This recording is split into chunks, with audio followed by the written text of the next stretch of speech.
This is an Audible original. Lady Bracknell and Miss Fairfax.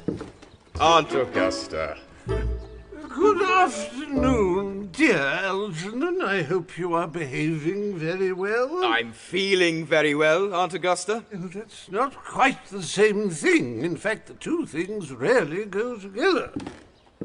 Dear me, you are smart. I'm always smart.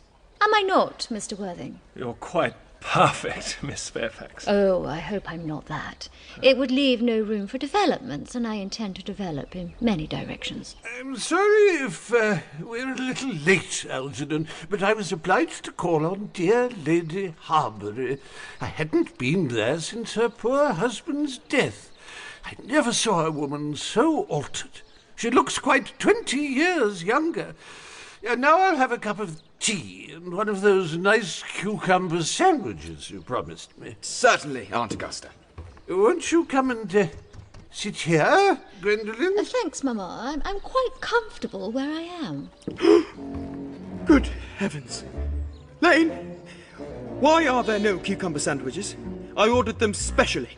There were no cucumbers in the market this morning, sir. I went down twice.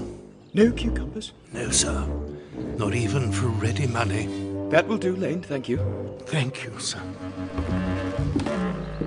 I am greatly distressed, Aunt Augusta, about there being no cucumbers. Not even for ready money. It really makes no matter, Algernon. I had some crumpets with Lady Harbury, who seems to me to be living entirely for pleasure now. I hear her hair has turned quite gold from grief.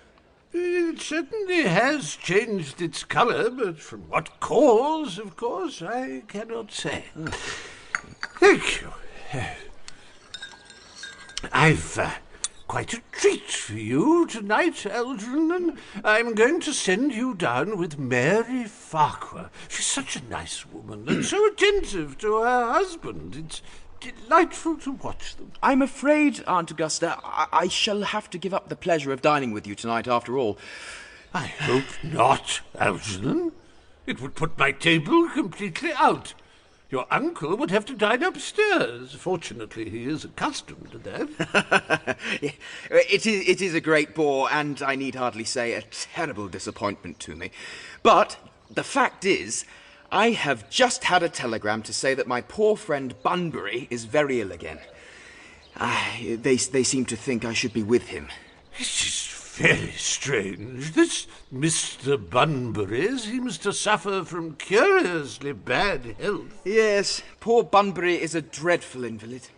Well, I must say, Algernon, that I think it is high time that Mr. Bunbury made up his mind whether he was going to live or to die. This shilly-shallying with the question is absurd. Nor do I in any way approve of the modern sympathy with invalids. I consider it morbid. Illness of any kind is hardly a thing to be encouraged in others. Health is the primary duty of life. I'm always telling that to your poor uncle, but he never seems to take much notice as far as any improvement in his ailment goes. I should be much obliged if you would ask Mr. Bunbury from me to be kind enough not to have a relapse on Saturday, for I rely on you to arrange my music for me. It is my last reception, and one wants something that will encourage conversation, particularly at the end of the season, when everyone has practically said whatever they had to say, which in most cases was probably not much. I'll speak to Bunbury, Aunt Augusta, if he is still conscious, and I think I can promise you he'll be all right by Saturday. Of course, the music is a great difficulty. You see, if one plays good music, people don't listen. And if one plays bad music, people don't talk. But I'll run over the programme I've drawn out, if you will kindly come into the next room for a moment. Thank you, Algernon. It is very thoughtful of you.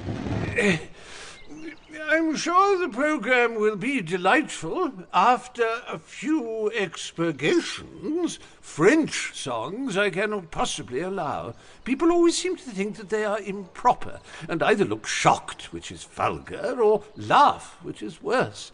But German sounds a thoroughly respectable language, and I believe is so. Gwendolen, you will accompany me. Certainly, Mamma. Discover more Audible originals on the Audible site and Audible app.